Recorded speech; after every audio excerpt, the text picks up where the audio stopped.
También los bancos son mortales. Todo verdor perecerá, había anunciado la Biblia. En 1995, el banco Barings, el más antiguo de Inglaterra, cayó en bancarrota. Una semana después, fue vendido por un precio total de 1 libra esterlina. Este banco había sido el brazo financiero del Imperio Británico. La independencia y la deuda externa nacieron juntas en América Latina. Todos nacimos debiendo. En nuestras tierras, el Banco Barings compró países, alquiló próceres, financió guerras y se creyó inmortal.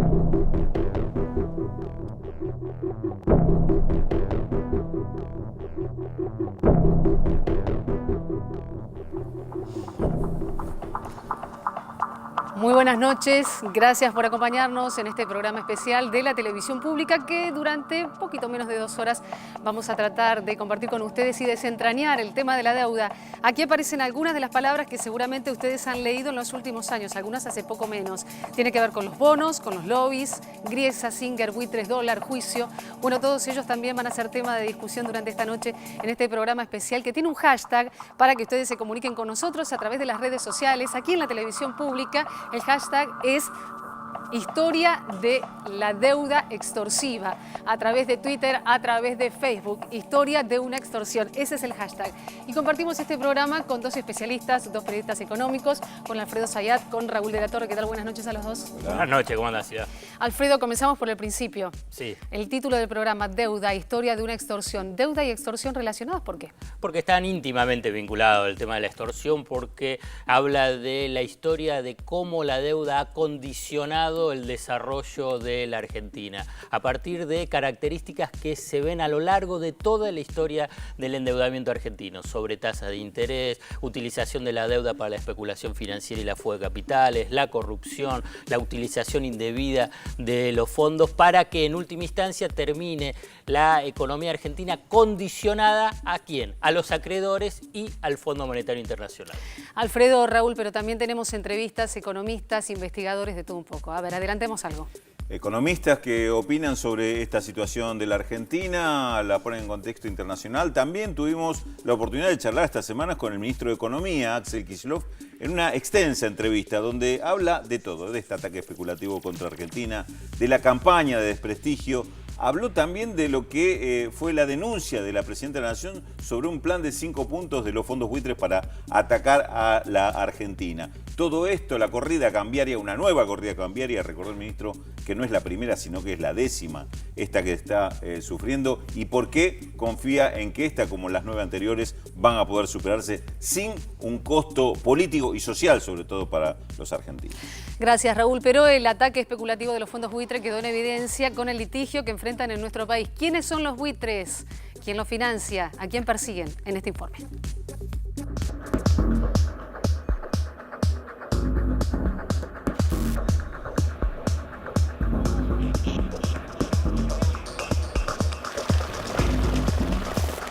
Compra de bonos en desgracia, reclamos judiciales y ganancias abultadas. Ese es el proceso que caracteriza a los fondos buitre a lo largo de su breve pero oscura historia. Los buitres no son otra cosa que financistas que adquieren títulos de deuda impagos o a punto de caer en default para obtener retornos millonarios sin mayor esfuerzo que el de hacer lobby. Son especuladores especializados en accionar judicialmente. Y esto me parece importante porque es tal la ganancia que tienen a través del accionar que les permite gastar una enorme cantidad de dinero en influir sobre políticos, jueces, medios de comunicación, formadores de opinión pública, etc. Previo al ataque contra la Argentina, los casos más resonantes en la región remiten a la década del 90. El primero fue protagonizado por el estadounidense Kenneth Dart, hoy refugiado en el paraíso fiscal de las Islas Caimán, desde donde dirige sus embates financieros. Puntualmente, en 1992, aprovechó el Plan Brady, ideado por los bancos estadounidenses que querían deshacerse de los bonos latinoamericanos y compró deuda brasileña. De inmediato, rechazó la reestructuración impulsada por el gobierno de Fernando Collor de Mello y judicializó su reclamo. Así, en apenas un año, convirtió los 375 millones de dólares invertidos en 955 millones y se ganó el mote de enemigo de Brasil. Yo no minimizaría el rol que tienen los buitres. El rol que tienen los buitres, el rol que le ha asignado un sistema de acumulación financiera perversa, ¿sí? Y creo que hacia adelante tenemos que tener en cuenta que los países en desarrollo tienen que tomar todos los pasos que sean necesarios para ir tratando de evitar o de aislarse de estas conductas y capacidad coercitiva que tienen los fondos especulativos. El segundo asalto que sacudió a la región ocurrió a principios de 1996, también de la mano del Plan Brady impulsado por Washington. Corría enero, el gobierno peruano se aprestaba a firmar un canje que reducía el peso de su deuda y a la vez la derramaba por los mercados financieros. Sin embargo, NML Elliott, el fondo administrado por el también estadounidense Paul Singer, compró títulos por 11 millones de dólares y frenó a último momento el acuerdo en Nueva York, forzando a Perú a pagarle casi el doble para evitar conflictos con los demás acreedores. Hay mucha historia de gobiernos africanos, de países extremadamente pobres que han sido agredidos por estos fondos. Insisto, es un comportamiento absolutamente despiadado que no tiene nada que ver con transacciones internacionales normales desde el punto de vista financiero. Al mando de sus capitales, Paul Singer se atrevió incluso a desafiar al gobierno estadounidense y salió airoso del combate. Fue en 2009 cuando, en plena crisis de las automotrices de Detroit, tomó el control de la autopartista Delphi Automotive, congeló los envíos de insumos a General Motors y Chrysler y reclamó el pago de las deudas que ambas compañías mantenían con la firma proveedora. Las dos automotrices estaban quebradas, aunque todavía funcionaban.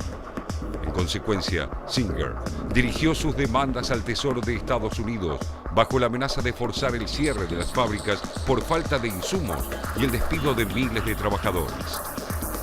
El negociador designado por el presidente Barack Obama, Steven Rattner, calificó a la maniobra como una extorsión, palabra que repitió el propio jefe de la Casa Blanca en un discurso público. Sin embargo, pocos días después, con el fin de evitar operaciones mediáticas en su contra, alentadas por las fundaciones de multimillonarios que integra Singer, el Departamento del Tesoro le pagó unos 12.900 millones de dólares en efectivo y en subsidios destinados al sector automotor, del que el fondo Elliott se había convertido en acreedor. En esencia, el caso argentino no difiere de los anteriores.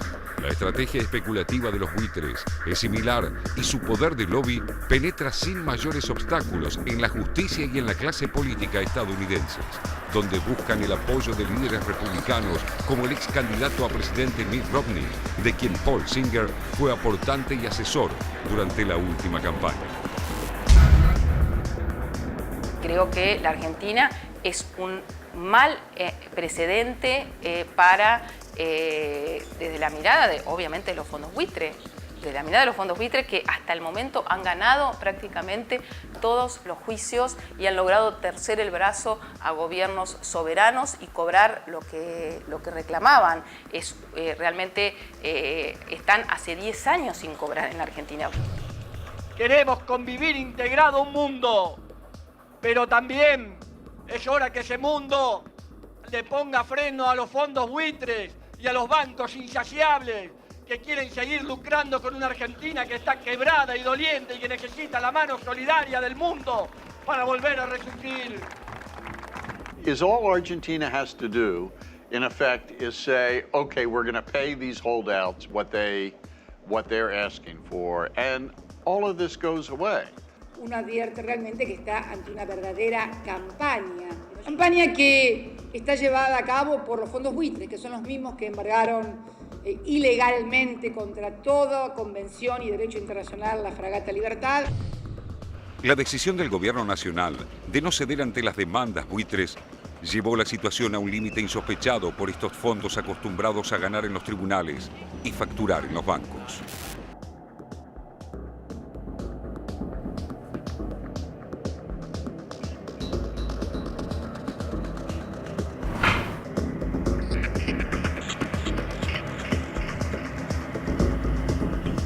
Mercedes Marcó del Pont señalaba: Argentina es un mal ejemplo para los buitres. Alfredo, ¿por qué? Porque Argentina no paga. Digamos, no paga un juicio y una sentencia que es injusta. Y es muy notable porque hace 10 años que los fondos buitres están atacando a la Argentina y Argentina se defiende. Y entonces esto no le sirve a los fondos buitres porque estos son inversores que lo que buscan es litigar. O sea, hacer juicios contra países que tienen deudas que son vulnerables. Alfredo, mira, bueno, aquí a nuestro lado hay un obelisco, no es precisamente de cemento, sino que son biblioratos y tiene que ver con la cantidad de litigios que enfrentó la Argentina y que fueron presentados por los denominados holdouts, fondos buitres o, bueno, bonistas que no entraron a canjes. Exactamente, ahí es lo que yo te decía, digamos, 25 juicios.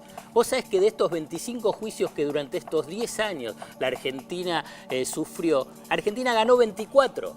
Esto es un dato que a veces no es mencionado y tampoco es conocido. Solamente perdió uno. ¿Cuál es? El de juez Tomás Griesa. Que es el que aparece en rojo, es el que aparece coloreado, este que tenemos justito al lado nuestro. Exactamente. Entonces Argentina ganó juicios en Alemania, en Reino Unido, incluso también en Estados Unidos, en Ghana, por el tema de la Fragata Libertad. O sea que Argentina ganó juicios. ¿Qué es lo que pasa? Es que el juzgado de Tomás Griesa y el de la Cámara de Apelaciones, ¿dónde está? En el distrito sur de Nueva York, donde tiene la sede la mayoría de los bancos. Y ahí es donde la capacidad de lobby de los fondos buitres es mayor. ¿Por qué? Porque financian a los sectores políticos más reaccionarios de Estados Unidos, el Partido Republicano, la derecha del Partido Republicano, los de Tea Party, y también tiene una influencia muy importante en los tribunales de Nueva York. Pero hay un elemento importante. Vos ahí mencionabas fondos buitres, holdouts. La verdad es que hay que precisarlo.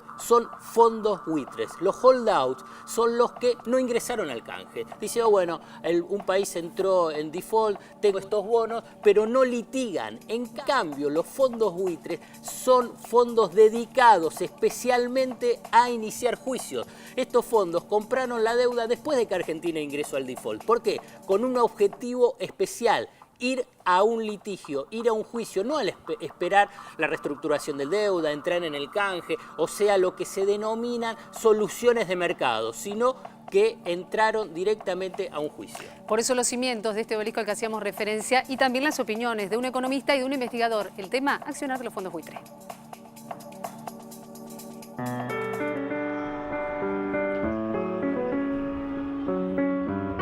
La política norteamericana apuntó a desvincular a su sistema financiero de la deuda externa latinoamericana y colocar a quienes eran ya en el mundo, no en América Latina, los principales acreedores, que eran los fondos de pensión y los fondos de inversión. Una subclase de los fondos de inversión son los fondos buitres, que no son grandes tenedores de deuda de los países latinoamericanos, pero sí son quienes buscan la mayor renta extraordinaria a partir de los bonos, de comprar bonos basura, entre comillas, y reclamarle al deudor el valor nominal y no el valor de mercado al cual lo compró, que es ínfimo. Los fondos buitres y el fallo de Griesa es una verdadera estafa, eso lo saben todos y evidentemente no se puede aceptar en tanto que tal, pero si fuera para librarnos de la situación, como decían algunos políticos de aquí, bueno, entonces paguémosle y acabemos con la cuestión, pero no era pagarle y acabarlo con la cuestión, porque era pagar y crear realmente la cuestión, ¿no? Crear un endeudamiento que era imposible de pagar.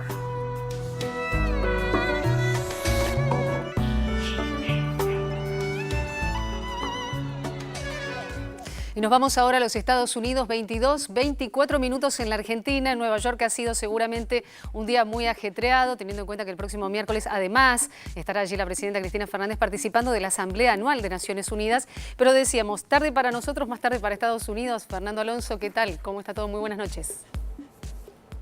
Hola Silvia, ¿qué tal? Muy buenas noches. Aquí tenemos una hora menos.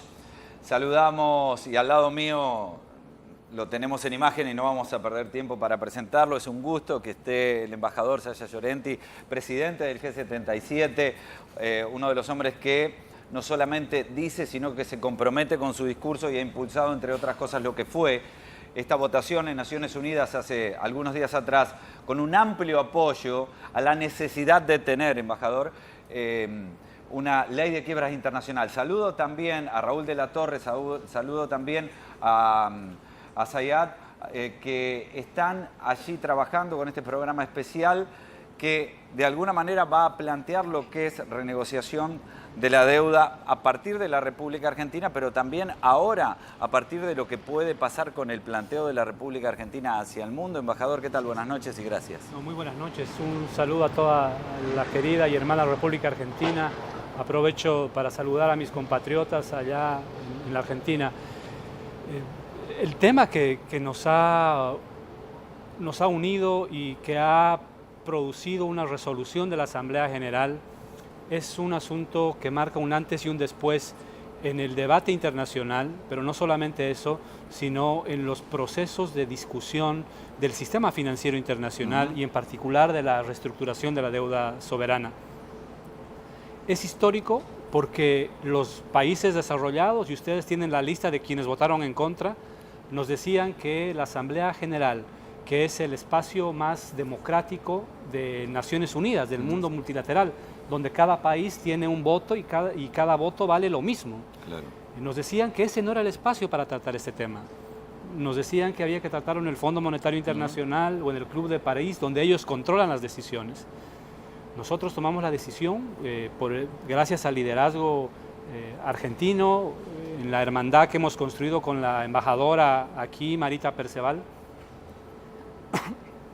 y nos planteamos que el G77 tenía que tratar este tema no solamente a través de una declaración, sino proponiendo una resolución.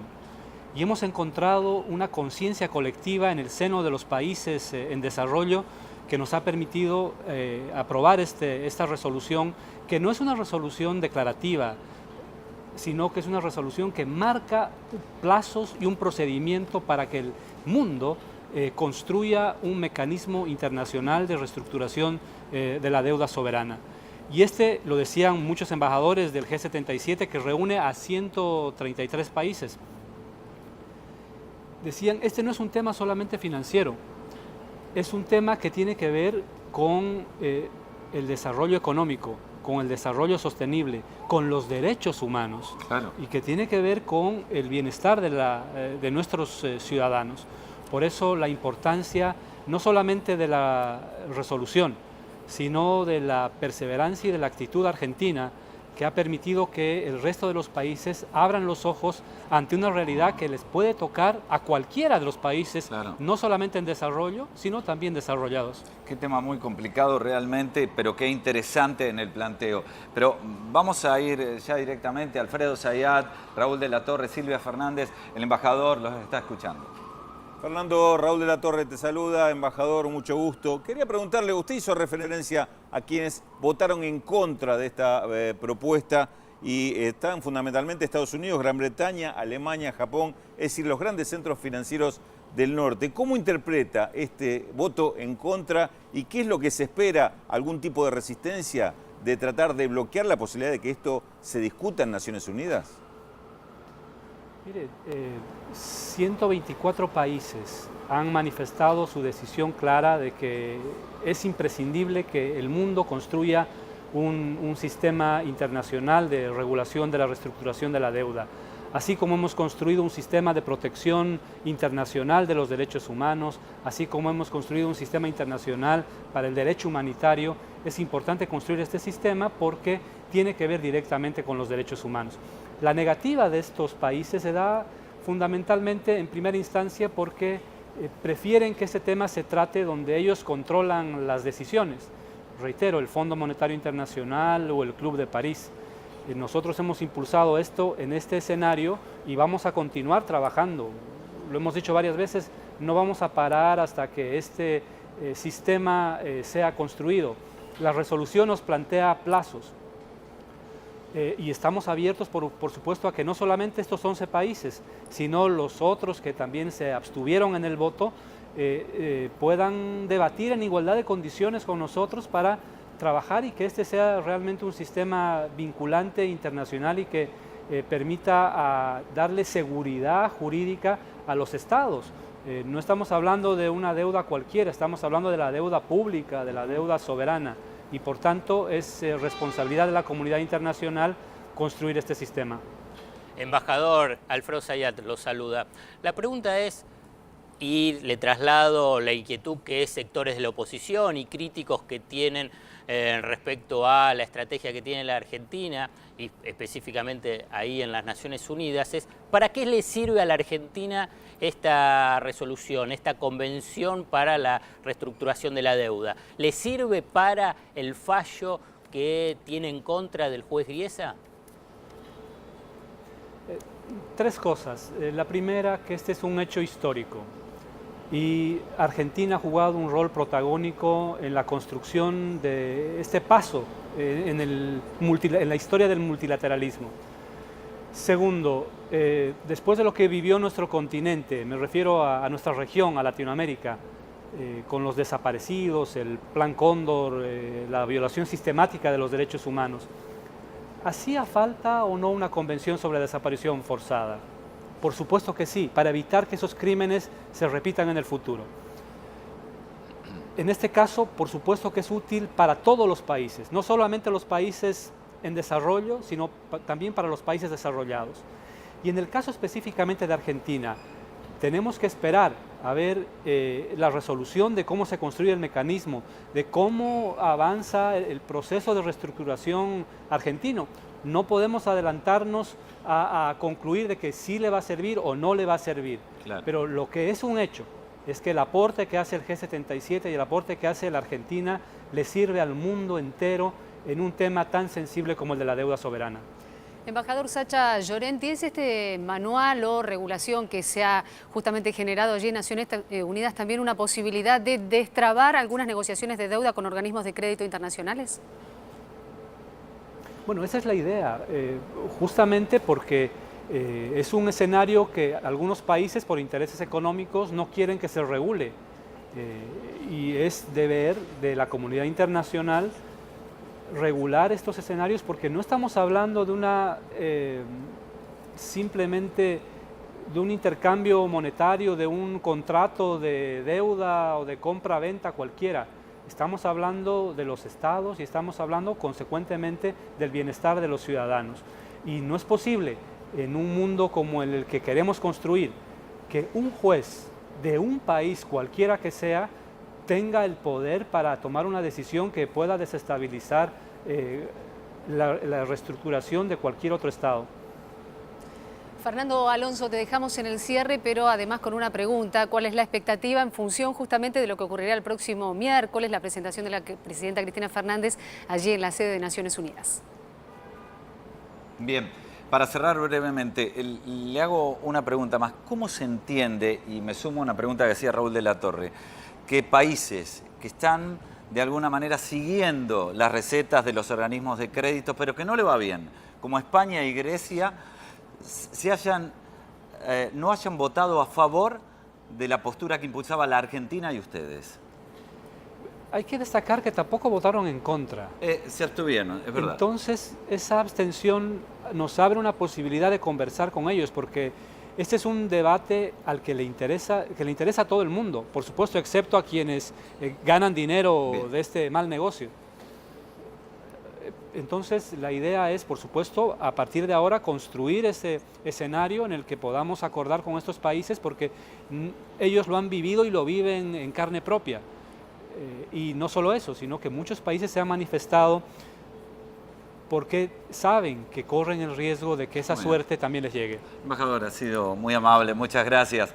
Compañeros en estudios, brevemente les quiero decir esto. La verdad es una experiencia muy importante estar en esta oportunidad en Naciones Unidas, lo hemos hecho en otros años, pero haber asistido el otro día, Alfredo, Rulo, a esta audiencia de 1 hora y media de la Corte de Apelaciones, uno se da cuenta que el planteo jurídico de los jueces de Nueva York, Griesa y la Cámara de Apelaciones es solo técnico.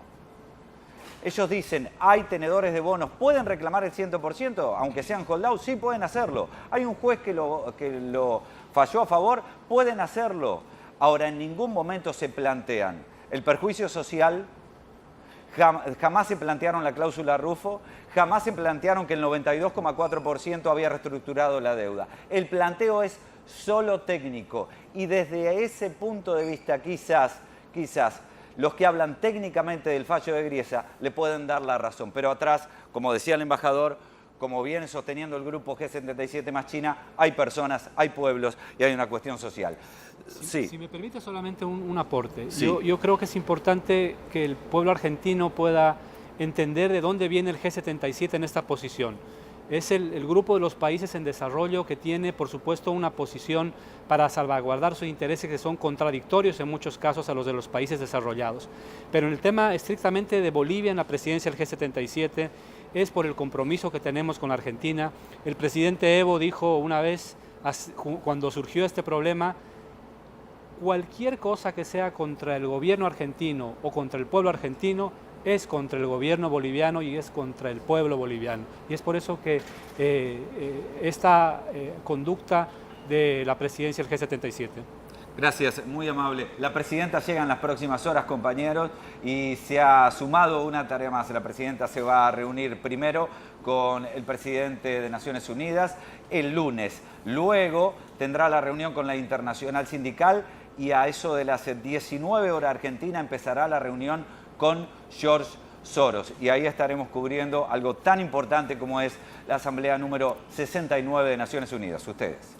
Muchísimas gracias, Fernando Alonso. Gracias a todo el equipo de Visión 7 que está trabajando allí en Nueva York a propósito justamente de lo que ocurrirá el próximo miércoles en Naciones Unidas. Nosotros ahora hacemos una pausa, pero les recordamos que hay un hashtag para que ustedes puedan comunicarse, dejar sus opiniones, sus sugerencias a través de las redes sociales. Es Historia de una extorsión. Aparece por aquí en la pantalla. También les adelantamos, tal como lo había señalado Rulo recién, que está la entrevista con el ministro de Economía, Axel Kicillof, en minutos nada más. Y para tener en cuenta, los invitamos a escuchar esto, que tiene que ver mucho con lo que está pasando no solo en nuestro país, sino también en Latinoamérica. Es Calle 13. A la pausa. Soy América Latina, un pueblo sin pierna, pero que camina. Oye, tú no puedes